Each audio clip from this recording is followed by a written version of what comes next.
Farm transfers can be complicated. At Land for Good, we know that each farm and each family are different.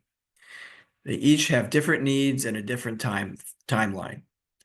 The farm transfer process is just that. It's a process which can be made easier with a plan. With sound succession planning that includes concrete action steps, it is more likely that the goals and desires of all generations involved can be met, and there is a greater likelihood that the farm will stay in farming.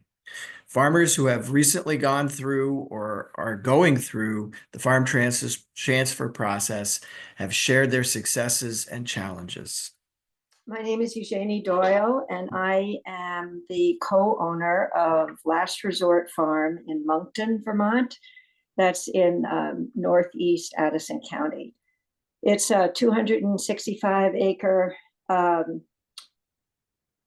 former dairy farm. We were dairy farmers. We came to this farm in about 1985, and then having dairied on another farm in Brookfield, Vermont, came here because it was larger, and milked for about 7 years and grew strawberries, and then really couldn't afford to keep the cows anymore. So we sold them and continued with the strawberries, built up a vegetable business, and continued to hay about 100 acres of hay. And converted to certified organic. So at present, we are growing about 20 different crops, all certified organics, plus about 100 acres of hay and about 1,200 taps for maple sugar. So my role, we're all speaking with questions that Mike asked us to address, and I will do that, and please, I hope people will ask questions later. So my role is as co-owner. My husband and I still own the real estate. We have 3 children. One of our sons, surprise to us, decided that he was interested, went away to college, came back, worked in China for a while, worked in agribusiness consulting in China, came back and decided what he really wanted to do was work on the farm that he had always been trying to get away from. So we were surprised, but also thought, how is this going to work? Really, it wasn't enough income, really, for the two of us. We both had outside jobs, and we just thought, I'm not sure this is possible, and does he really want to do it? So he worked as an employee for several years and turned out to be an excellent employee, the best, and introduced some new crops, got a grant to do some aquaculture. Really, it was adding a lot of energy. Lived off farm in Winooski, so he could still have a young person social life, and everything was pretty great. And then he said, I don't really think this seems sort of like a 3-headed monster right now. I think we need to not have all of us trying to manage this. I think we need a plan for me to take over. That's what he said. So that was sobering. We weren't quite ready to let go, but we thought, well, we'll explore. And we also had 2 other children, so we had to consult. Were they going to come back, from wherever they were, and decide they wanted to farm? So there were a lot of questions. We consulted a lawyer, and we did end up doing, this was 7 years ago, we ended up doing a transition plan with our son for a lease to own program. So that is what we have now. We're in the 7th year of a lease to own transition plan. We did consult with the other 2 children who said, absolutely not, we're never coming back to farm. So we did get that confirmation, and all they wanted was access to the farm to come with their children and be welcome there and pick free strawberries. But other than that, they were very, very gracious. So in our in going from my husband, Sam Burr, and I, from our sort of puzzlement and dismay, from going to there to this midway in what I think is actually going very smoothly. We had a lot of help. The first and maybe most important was working with the Ag Viability Program. Richard Wiswall was our mentor and ended up working quite a bit with Silas separately after we started the transition plan. We did a lot of work with him on enterprise budgets, figured out what actually was making money, eliminated, those radishes just were not really cutting it. We eliminated quite a few crops, and the aquaculture was not really making it either. So we streamlined the operation. That's always a work in progress, but we made a lot of progress on that. Silas had majored in economics in college, so he actually turned out to be pretty good at the money management side of this, which turned out to be very helpful. Also helpful to us was working with ag mediation, the ag mediation program at Farm First. I cannot overemphasize the emotional challenge of giving up control to a child who, was like a toddler once, didn't know anything, ate rocks. I mean, I don't know, it was always in danger around the tractors, and hated haying. In high school, he just wanted to play soccer. I mean, and go to bonfires. I mean, so the emotional adjustment of going from that to recognizing that this person is actually not only an excellent employee, but an excellent successor to the business that you've given your life to, is huge. And both Sam and I did some counseling ourselves. Silas also did some counseling ourselves. And I have to say that those were all really useful. And I think, so Mike asked us for any advice that we would have. I think I know all of you in this program have gone through a lot of the number crunching and the tax implications and everything else like that, and that'll all be very individualized to your farm. I guess my biggest advice would be to have built into the program some framework for the use of every person's skills, so that you're not, so although Silas is now total manager of the farm, we have rates, my husband and I have retained the areas in which we feel like have greatest strength and have a place for us to contribute that to the farm. We are, he pays us a lease, a lease payment every year. And then we donate a lot of time, but we do get paid some as employees. But I would say really plan for that. Don't expect that it'll just happen. That younger generation might think they're just taking over everything. So if you want to have some contribution to the operation, it is a good idea to plan for it. And then the last thing I think is to take the long picture, like realize always and have times when you remind each other of this, to take the long view, the big picture. Like, if you're doing this because you really love the farm and you love your family, this is all a win-win thing. It's just kind of tricky to get there at some point.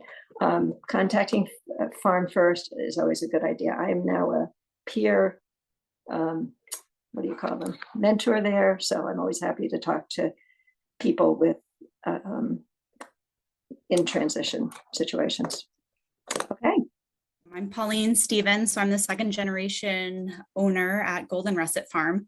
My parents started our farm here in Shoreham, actually after farming over in Moncton, not too far from where Eugenie is, in 1984. And it started as a small market garden there where they were mostly selling to farmers markets, the Burlington Farmers Market. And then when they moved down to Shoreham, also sold to that market, a little bit of wholesale through Deep Root, places like that. And over the last almost 40 years, have switched to be mostly wholesale. So we're currently growing on 10-ish acres of vegetables, a small amount of cut flowers, and also a little bit of fruit, a little bit of raspberries, blueberries, and a small apple orchard that mostly goes into cider. 2 siblings also. While we were growing up, mostly I helped out on the farm. My siblings didn't spend as much time there. They mostly just had other interests off the farm. And pretty much all the summers through high school and then also college, I worked on the farm full time during those summer seasons. And then also the year I graduated from college, I worked on the farm all the way, through the end of the season, which for us goes, about till Christmas time, Thanksgiving, Christmas time.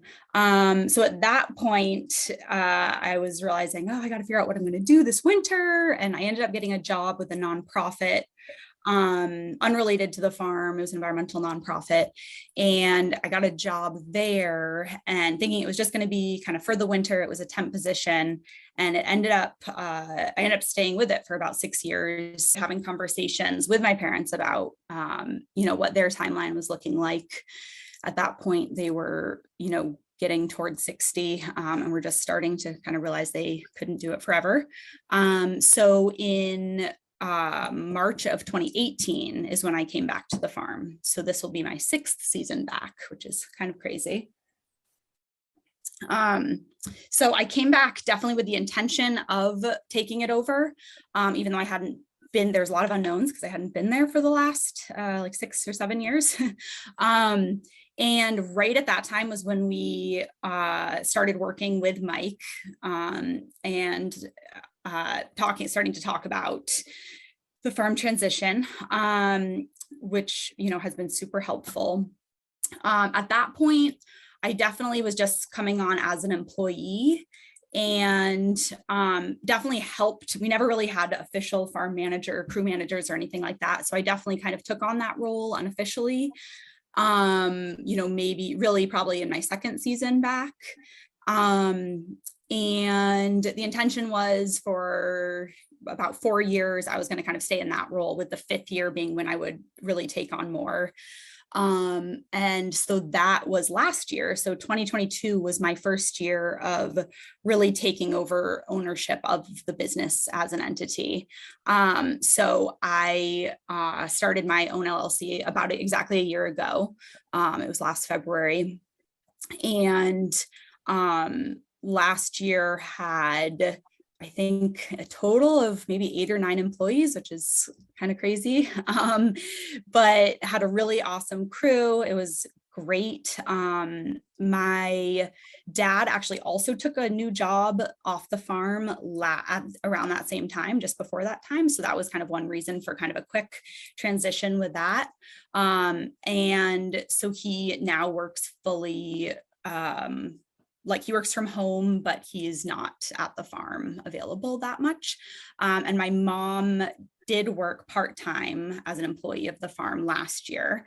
My parents always talk about how if I hadn't been around to kind of help manage the more, a lot of it was done on the computer and they were just not that into it. And so I think, the farm could have really taken a turn that year, maybe if I hadn't have been around to help with it all, because they're definitely ready to not be spending their energy doing things like that. So traditionally, both my parents worked on the farm full time. My dad, like I said, was kind of more of the, equipment, machinery, tractor, did a lot of that stuff along with all the bookkeeping, payroll, all of that. And then my mom was more focused in the greenhouses and with sales. And so one challenge is my husband does not work on the farm. So I'm definitely taking on, it as one person instead of two. So I've been trying to figure out kind of what things can I have other people help with that I just can't, I don't have capacity or the expertise. So one big thing is I hired a bookkeeper at the beginning of last year just to help with, payroll and all the filings and everything. And that's been definitely some of the best money I've spent this past year. She's been really, really great asset.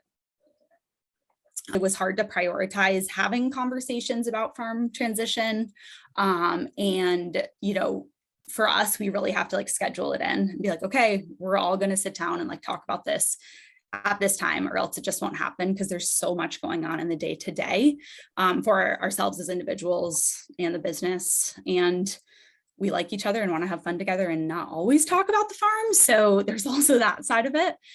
We try to fit that in too. Land. So my parents definitely still own the land and live in the house that's on the farm. I live a couple miles away from the farm. In a house that my husband and I purchased a couple of years ago. We were renting it and our landlords wanted to sell. And at the time it was kind of the best option.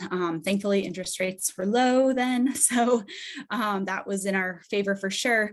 But the plan as of now, which has kind of been my parents' plan the whole time, is they've always wanted to build a house on the property of the farm, but kind of way out in the back corner of one of the fields. And so that's still their plan. And then my husband and I will move on to the farm into their house. And so that I anticipate will happen in the next couple of years. And so I am like leasing, the land and buildings and everything from them. I'm Tim Taylor. My wife and I no longer own Crossroad Farm. This has been a done deal for a little over 2 years now, so I can give a lot of expertise on what it's like not to be farming anymore. The process, so Crossroad Farm, we have a special little spot in Land for Good if you want to read more about us, plus there's crossroadfarm.com you can go to. So just quickly, we started the farm in 1980. We're a vegetable farm. We grew from basically a table along the side of the road to where the farm owns 2 stands, farms about 50 acres of vegetables, has about 20 greenhouses and a bedding plant business, sells to restaurants, summer camps, and as I say, 2 stands, one in Norwich and one here on the farm, and grow, all the crops that you would associate it with. So what I wanted to really get to was right to what this whole process of having established what was nothing in 1980 and then arriving at around your 60th birthday 13 years ago now. I turned 73 this past November, started thinking about what this was going to be like. And I guess for me, the 13 years that I guess we worked with Mike, I guess it was, or 12 years, was this sort of long emotional process for me personally to come to reconcile that, the farm was going to end with me and how that might look. And there was a lot of questions that went along with that. Now, Phil, who's going to talk and he'll explain himself, but he had started, I believe in 2000 as a 14-year-old on the farm and sort of grew up on the farm. I think initially wanted to earn money to buy a car, and he kept coming back. I recognized right away he had a talent and interest in the farm. Unlike so many of the kids that we've hired, and that we hired hundreds, he was one that had an aptitude and a commitment that the others didn't. So I very quickly taught him how to grow tomatoes, which is a key crop on the farm. I think we grow somewhere between 25 and 30,000 pounds. And as the years went by and he went on to college, he kept coming back. We kept turning over, I slowly started to turn over more and more responsibilities to the management. At the same time, around 2010, when we turned 60-ish, we were starting to figure out what we were going to do. And I think the biggest key for us was the land trust. We wanted to make sure one of our number one priority in a way was that this would be, since we'd created this would be a working farm into the future and not just some sort of place for someone from down country to put a horse or two, like so many conserved farms are. And so with the option to purchase at agricultural value available to us through the Vermont Land Trust, we conserved the farm, and I think it was a done deal in 2013. That was really important because now we knew that whoever was going to buy this was going to be a farmer, had to get the approval of the land trust. And we still at this time weren't sure that it would be Phil. I think, Mike can probably weigh in on that. Actually, he probably understands that somewhat better than I do, or we do here. Janet's here too, by the way, my wife.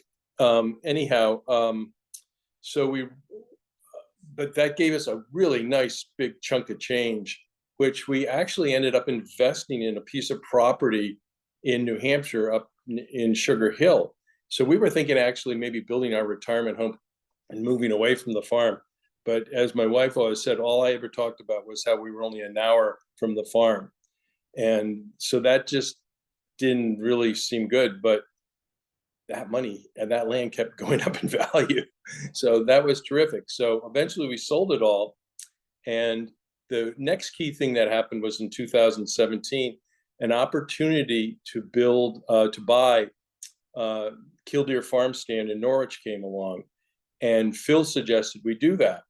Well, Phil at the time was still an employee, and we were thinking about rolling back the farm. But you can imagine, if you're going to roll back the farm, what's this young guy who's in his, what you would have just turned, your 37 now, right?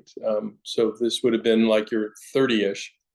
What's he going to, he's got to make his own mark. And so this was a great opportunity. And so we said, well, then you need to come on as a partner. So we made that available to him. He came on as a partner and did great things with Norwich.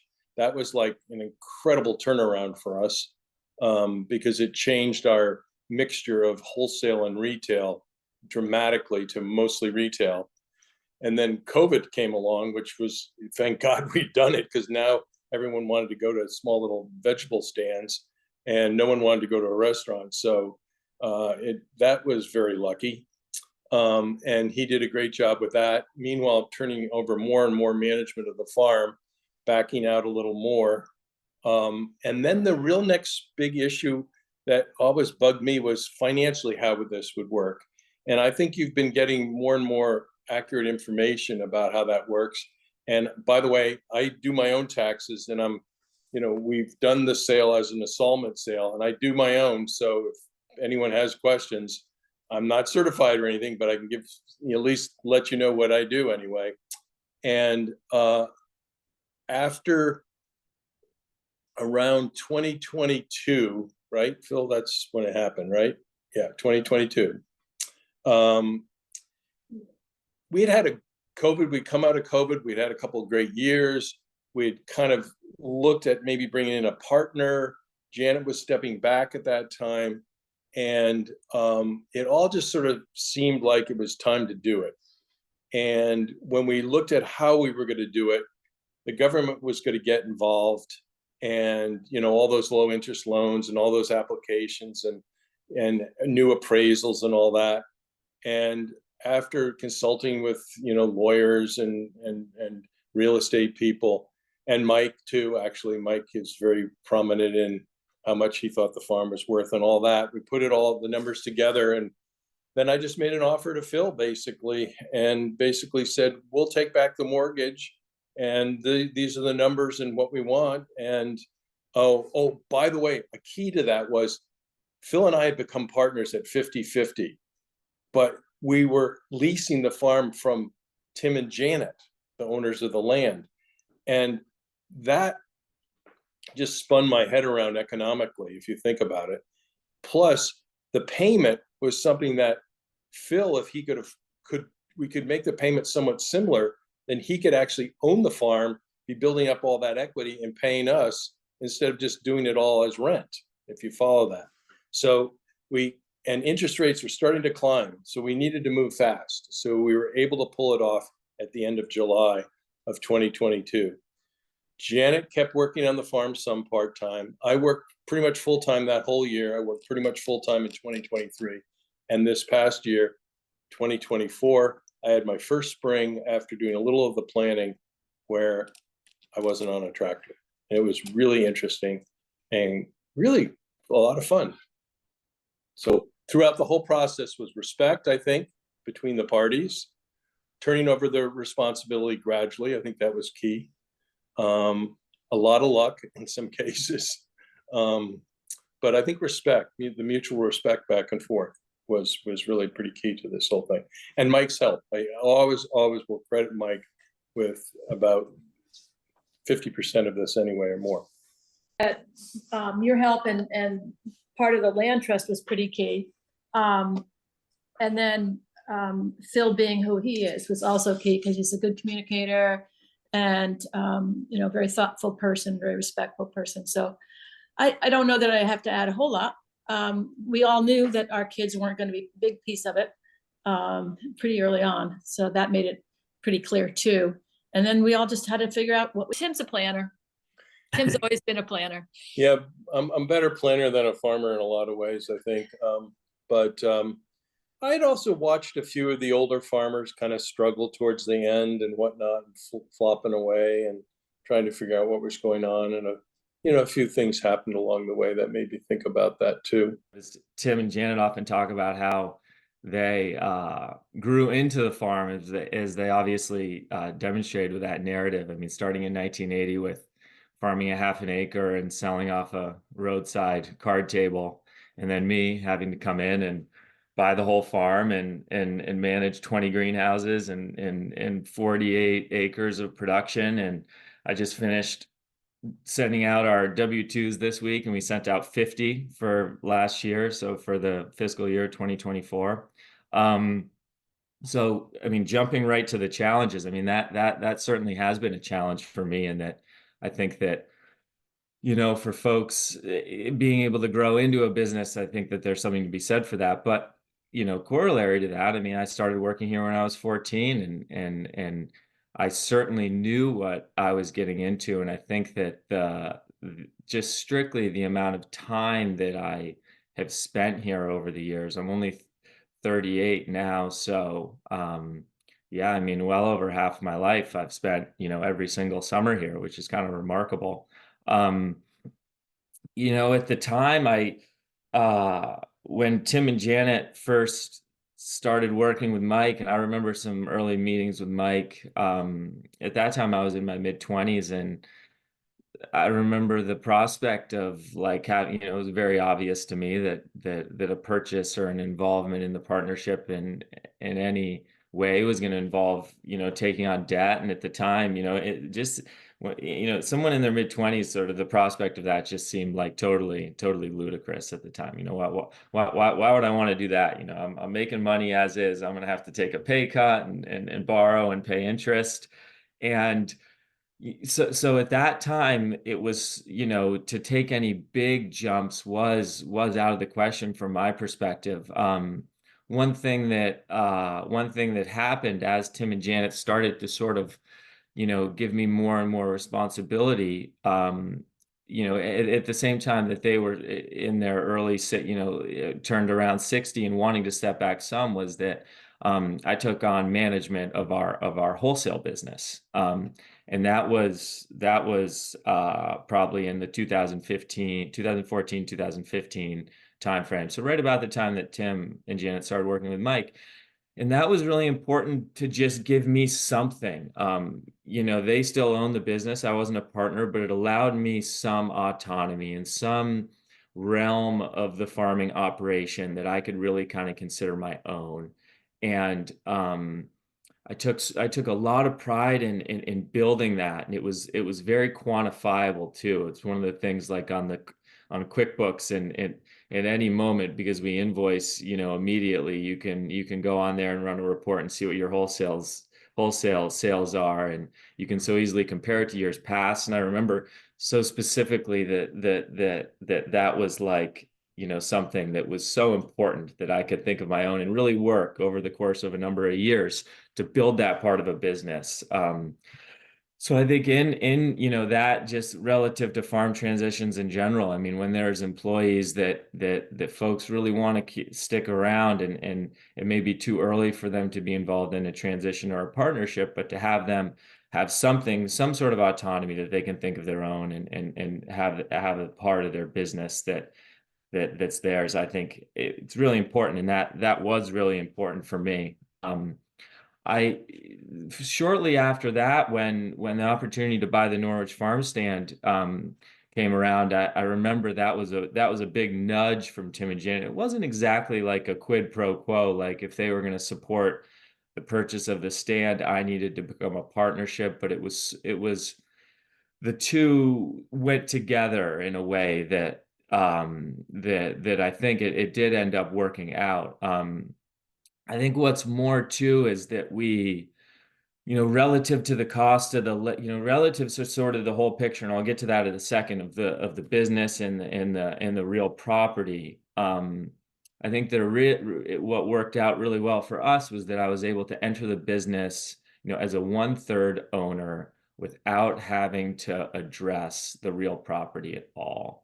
Because even from our first conversations, just the sheer scale and just the sheer, value of a business, that's farming, a farm business that's doing 48 acres and mixed vegetables, a 3,000 square foot farmhouse, 19 greenhouses, a barn, 2 farm stands. I mean, you start throwing numbers at all that stuff, and it's really overwhelming. I mean, especially for someone, younger and without a lot of resources. But if you just take the business, you just take the equipment and the goodwill associated with that, and you just take that number itself, and then all of a sudden, and then so it's not that in its entirety, because I only bought in as a 1/3 owner to start, and we're talking a number that's around $100,000 for us. It was, or slightly less. I don't remember exactly. And that's a whole different story. And I remember that for us, I think, was so important because it was so approachable for me, and it was affordable for me. At a time when anything more than that was just kind of like too overwhelming. So I think, yeah, Tim mentioned luck. I mean, I think we were kind of lucky in some ways. I mean, the timing for us was really important, as we've mentioned. I think my age worked out well relative to their age. I mean, if I was 15, 20 years older, I probably would have been pushing, and they weren't ready to be pushed. Likewise, if I was 15 years younger, they would have, wanted to be out the door before I was ready. That, I think, is very important too. So just a little bit more about me as the owner now. So yes, we were 1/3 partners for 3 years, and then Tim and I were 1/2 partner, owned the business 50-50 for 2 years. And yeah, like you described, we were able to work out a deal. I feel so fortunate they were willing to finance it and hold the note for me. Like Tim mentioned, the prospect of and all the uncertainty associated with going down a traditional lending route was very difficult for all of us. I think it was particularly difficult for Tim and Janet, just sort of have like the potential for a deal, but just knowing that all it would take is an inspection to find, $50,000 in electrical work that had to be done, and then the whole thing, was over basically, or the appraisal came back too high, the appraisal came back too low. So that was really hard. That was a challenge for sure, was to sort of move forward, knowing that there were so many things that still had to be figured out. But when I did end up, so when we did buy the business, I did form another LLC to buy I basically own the Crossroad Farm LLC, which is the operating entity, and I did form another landholding entity to buy the real property in the farmhouse and the greenhouses. One thing that was advised to me was also that in order to keep the Crossroad Farm LLC a partnership, I had to have it be a multi-member. So basically I had to bring someone else into the partnership, even though it was essentially me buying it. So I did gift my mom a 3% share to keep it an LLC.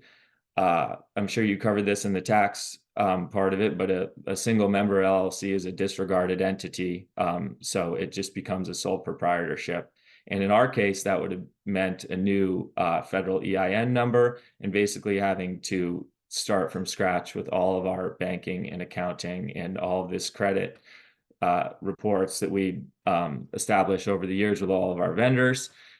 So that's a direction I chose, just something to consider. And yes, I formed another LLC to hold the land. So now the farm operating entity, Crossroad Farm, does lease the land from the land holding entity. And although Tim described it as, you know, when he was doing that, basically it felt weird to take money out of one hand and put it in the other. It's exactly what I'm doing right now. And it does feel a little weird, but I think there are, you know, to have the legal protection of the LLCs is really important. So that's just an idea too. What's more, jumping ahead to, you know, I have not really started thinking about my farm transition, but one neat thing about that structure is that it allows me basically to do a similar thing that I was enabled to do in joining the partnership. So basically by keeping the LLC, by having two LLCs, I could bring someone into the business only, you know, only into the operating Crossroad Farm without having to have them get tied up in the land at all. Because that and it potentially makes it more approachable to them in that case. So some of the challenges that, I mean, I've you know, mentioned some of them. I mean, I think just the fact, I mean, I think farm transitions are hard often because you're dealing with a lot of real estate value with business enterprises that don't make that much money. I mean, I think that that's a really hard starting place. I've been out of it a couple years now, but that's tough. I think that also, I mean, I think that Tim and Janet and Mike highlighted a lot of it, but I think that I would say that many farms are, you know, an individual's life work. So, I mean, it's obvious, but if someone's going to transition to that, their idea of what it might be worth is potentially different from what it's actually worth. I think in our case, we were able to pretty much nail it. And I feel very fortunate for that, but there's definitely that emotional component there. Eugenie spoke to that very eloquently. You know, Mike Gia and Land for Good have been amazing. I mean, they've been such a resource. I can't thank them enough. So, lastly, I would just say that I mean, this is the communication was really key for us. I mean, we talked about this stuff a lot. I mean, Tim, Janet, and I, and Mike occasionally. I mean, we talked about it a lot, and they weren't always the best conversations, but we talked about it a lot, and we talked about it in the winter when things were relaxed, and we talked about it in July when things were crazy. And I think that it's just really important to have, you know, if you have a prospective buyer or partner or what have you, someone potentially involved in farm transition, I just don't think that you can kind of like bring it up enough. And you'll start and there'll be all, you know, a million questions about how to deal with it all, but you know, it's just important to get the conversation started early. Land for Good provides one-on-one advising to help farmers with the transfer of their farm and/or business. It's never too early or too late to plan for a successful farm transfer. Good support and the right team of advisors can help you make your plan. Find our webinar series at youtube.com/@landforgood and find additional resources at landforgood.org.